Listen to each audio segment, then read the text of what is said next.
Почитувани, добар ден, следуваат настаните што го одбележаа денот.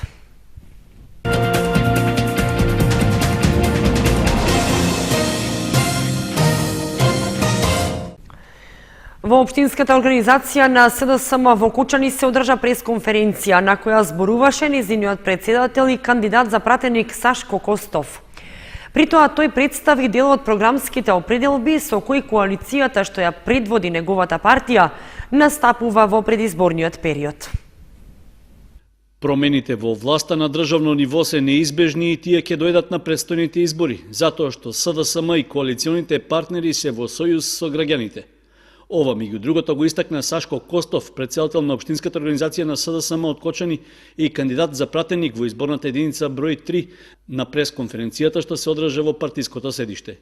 Во обраќањето пред медиумите тој вети подобри услови за живот за сите граѓани во Македонија, а посебно за младите, затоа што во програмските определби на неговата партија имало план за промени на актуелната состојба во државата.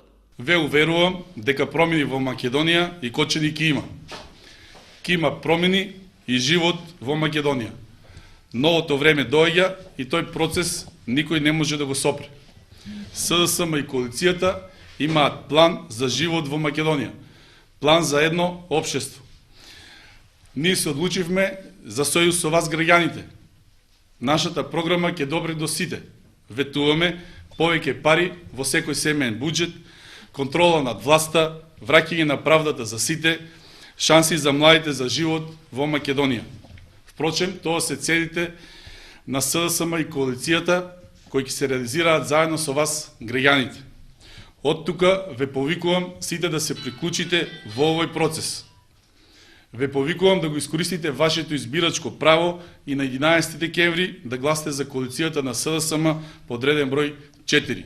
На крајот од своето обраќање Костов упати повик до сите слободоумни граѓани, симпатизери и членови на СДСМ и коалиционите партии, како и до сите неопределени гласачи да присуствуваат на митингот на коалицијата предводена од СДСМ, што в петок, 25 ноември, со почеток од 19 часот ќе се одржи во трговскиот центар во Кочани. На јавниот собир ќе зборуваат носителот на листата во изборната единица број 3 Љупчо Николовски, представници од коалиционите партии и председателот на СДСМ Зоран Заев. Носителот во третата изборна единица Илија Димовски заедно со кандидатот за пратеник од Виница Магдалена Манаскова остварија средби и ја презентираа изборната програма пред жителите на Јакимово, Градец и Стибања. На 11 декември мора да се стави крај на политичката криза во државата. На 11 декември не се работи само за победата на ВМРО, туку за победата на Македонија, рече во својот говор носителот во тројката Димовски кој што се обрати пред жителите на Јакимово, Градец и Стибања. Приказката за двојазичност, што значи? Тоа нема да значи само табла на албански јазик пред Стибања или пред Виница или пред Јакимово. Тоа значи дека сите институции, па и оние во Источна Македонија, Општината Виница, полицијата, подрачните единици, образованието, здравството, во сите градови во Источна Македонија ќе имаат обврска да работат на два службени јазици. Целата документација да ја издаваат и да ја примаат на два службени јазици. Па и во полиција, па и во војска. Ќе треба да биде од луѓе кои што знаат и македонски и албански, како што вели Заев. Нашите генерации треба да учат англиски јазик, треба да учат германски јазик, треба да можат да читаат на интернет, да се образуваат. Нас во Стибања, во Виница, во Кочани, во Пехчево немаме потреба да учиме албански јазик. Немаме ништо против албанци и немаме ништо против тие да си го користат свој јазик. Своје обраќање пред присутните со најава на зацртаните проекти за Виница во изборната програма на ВМРО ДПМН имаше и кандидатот за пратеник Магдалена Манаскова.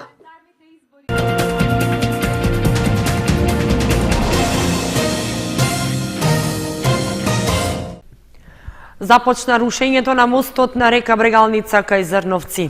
Се сечат дрвјата околу мостот, се отстранува железната ограда, како и дел од подпорните ѕидови.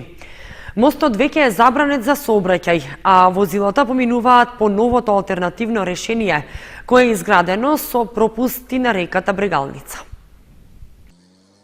Механизација на компанијата Гранит Фресине ги започна активностите за расчистување на теренот околу мостот на река Брегалница кај Зрновци, за негово рушење и изградба на нов мост. Се сечат дрвјата околу мостот, се отстранува железната ограда, како и дел од подпорните ѕидови. Мостот веќе е забранет за сообраќај, а жителите од и кон Зрновци поминуваат по новото алтернативно решение, кое е изградено со пропусти на реката Брегалница на 100 метри јужно од мостот. Еве, конечно денес започнавме со изvedба на работите околу изградбата на мостот на реката Брегалница. Јас во оваа прилика најпрво сакам да се извинам на граѓаните на нашата општина, што имаат трпение досега.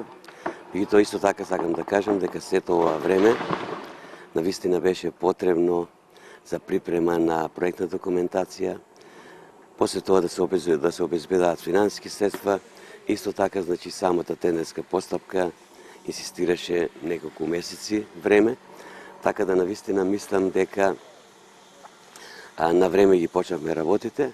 Се работи за современ мост, мост кој што ќе може значи да го користат и тешки теретни возила.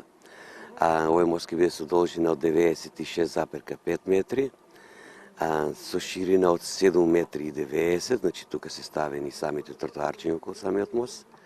Финансиските средства за изградба на мостот од 45 милиони денари се обезбедени од Европската Унија, фондовите за санација на штети од поплавите имплементирани преку UNDP. Според Станков, мостот се очекува да биде завршен до средината на идната година. Инаку за жителите од Зрновци и неколку населени места од оваа општина и понатаму важат алтернативните патни правци преку Виница кон Кочани и преку Мородвис, Теранци и Облешево. Во завршна фаза се проектите од програмата за зачувување на природата, што во изминатите години се реализираа во источниот регион на државата. Со парите што ги обезбеди Швајцарската агенција за развој и соработка во скоро сите општини од регионот, се реализираа инфраструктурни зафати што треба да придонесат за заштита на природните капацитети и биолошката разновидност. Привршуваат проектите што во изминатите 4 години во 2 фази се реализираа во источниот регион на Македонија, а што беа дел од програмата за заштита на природата. Партнери во незиното спроведување беа Центарот за развој на регионот и Швајцарската агенција за развој и соработка. Со програмата за зачувување на природата во Македонија беше предвидено да се помогне во одржувањето на големата биолошка разновидност и на природните екосистеми, како и во промоција на нивното одржливо користење и управување. Од Центарот за развој на Источниот плански регион потврдуваат дека проектите се во завршна фаза, а нивната реализација се оценува како успешна. Тоа беше еден подолг период на имплементација, 4,5 години со 4,5 милиони швајцарски франци. Ги завршуваме последните проекти, кои што се за однесу инфраструктурни проекти се. Тоа е регионалниот информативно-туристички центар на Пониква, веќе тој се привршува, инфраструктурен проект. Го завршуваме осветлувањето на пештерите во Лесново, реконструкција и адаптација на Тушеви кади во Бања Кежовица во Штип и паркот во Мородвис. Тоа се проекти кои што се веќе во финална фаза на реализација. Освен овие проекти, во изминатиот период биле финализирани и 2 дополнителни од инфраструктурен карактер, а што се поврзани со заштитата од поплави, при што се изградени заштитни ѕидови во Берово и Виница. Инаку, во реализацијата на програмата за зачувување на природата во Македонија беа поддржани граѓанските здруженија со активности околу мали инфраструктурни проекти во Брегалничкиот регион. Нивна задача беше по завршувањето на планираните активности да се придонесе за зачувување на природата и биолошката разновидност, да се подобрат капацитетите на локалните засегнати страни за зачувување на природата и да се обезбеди одржливо користење на природните ресурси во регионот. Управата за јавни приходи ги известува граѓаните од општина Зрновци дека ја продолжува активноста за поголема достапност до граѓаните преку така наречените мобилни даночни шалтери.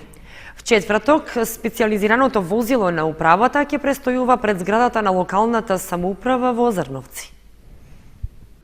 Со писмен допис до граѓаните, Управата за јавни приходи ги известува жителите на помалите општини во источниот регион, во чии населени места нема соодветни даночни шалтери, дека ќе им овозможи да ги добијат потребните услуги за подмирување на обврските, без при тоа да доаѓаат во незините регионални канцеларии.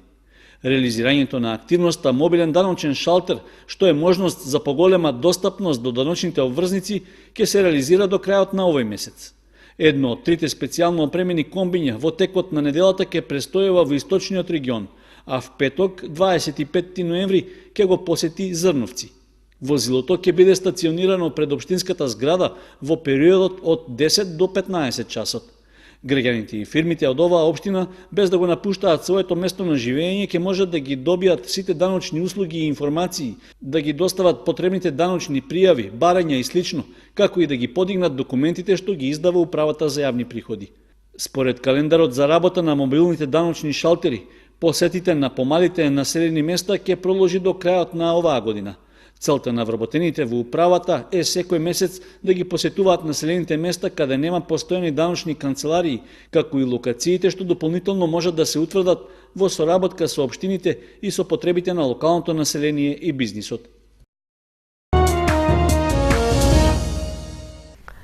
Во Центарот за култура Бели Мугри во Кучани премиерно беше изведена представата Народниот мудрец во басните во режија на Силвана Јаневска. Станува збор за колективна представа која што е производ на сите вработени. На сцената на Центарот за култура Бели Мугри во Кочани премиерно беше изведена представата под наслов Народниот мудрец во басните, во драматизација и адаптација на неколку народни приказни од страна на Силвана Јаневска, која всушност беше и режисер на представата. Учествуваат членовите на драмското студио кој работи при Центарот за култура од Кочани, кои представата пред публиката ја донесоа со голем младечки елан и со високи професионални стандарди, кои беа добро прифатени од публиката. Оваа представа ја работевме некаде околу 2 месеци, бидејќи 2 месеци подолг период, бидејќи имавме многу работа, како што можевте да видите од сценографијата и од самите костими, односно маските кои што всушност ги работеа вредните раце на нашите вработени во Центарот за култура. Да се заблагодарам на нашиот сценограф Венцо Димитров, како и на неговите асистенти, на учениците од училиштето за сликање и цртање под менторство на Александра Димитрова, која што се наоѓа всушност и при Центарот за култура Бели Мугри. Секако на нашите вредни вработени во Центарот за култура кои што ги изработува, ги шие рачно сите овие маски, ги средија до крај професионално сето тоа.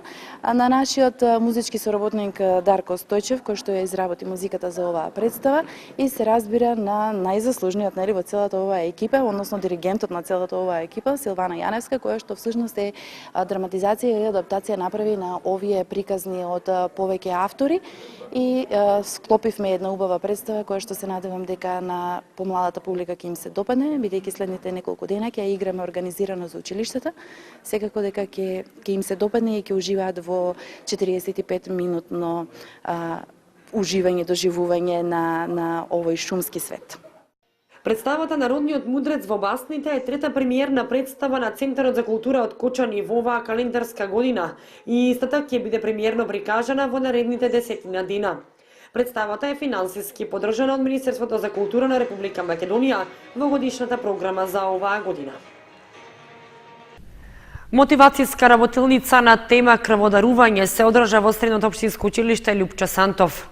Врснички едукатори од Црвен крст Кучани им држеа предавања на учениците и ги учеа што представува крводарителството и како се спроведува.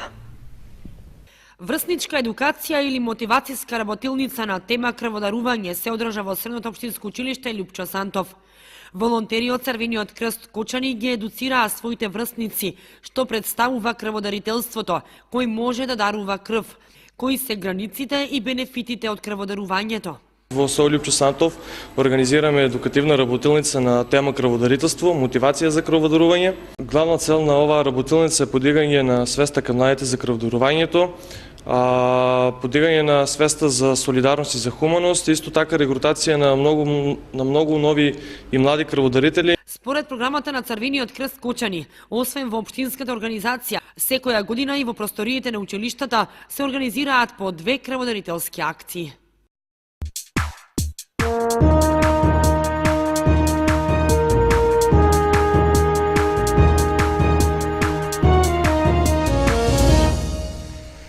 Следува спортската информација. Во правенството на втората футсал лига ќе се одиграат надпреварите од петото коло, во кое клубот за мал фудбал Унипап ќе гостува во Штип против Астибо. Младите фудбалери на Фудбал Старс од генерацијата 2004 стана есенски шампиони во детската лига на Македонија.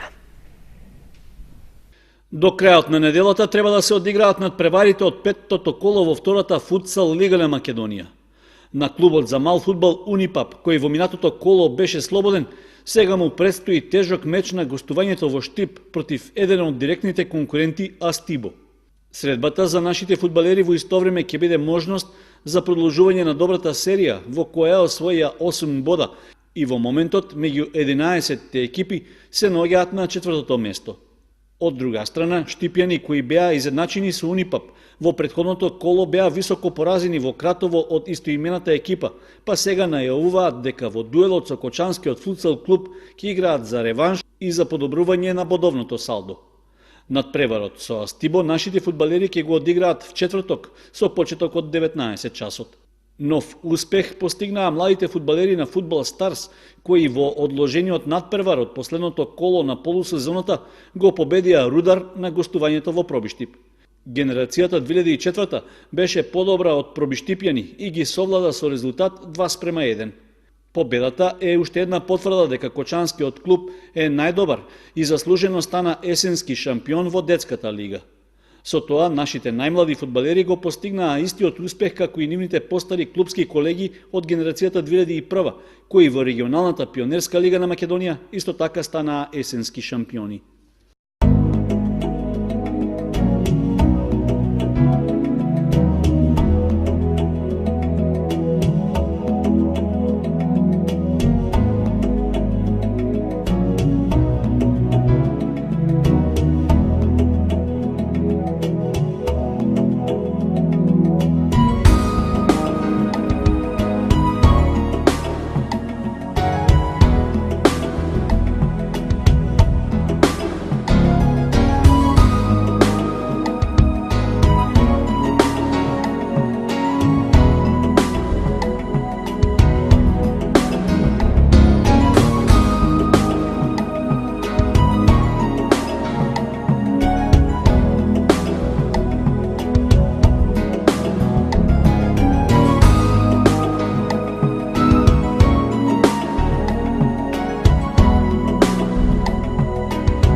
Почитувани, толку вестите на Канал 8, следете не и на нашата веб страница kanal8.mk.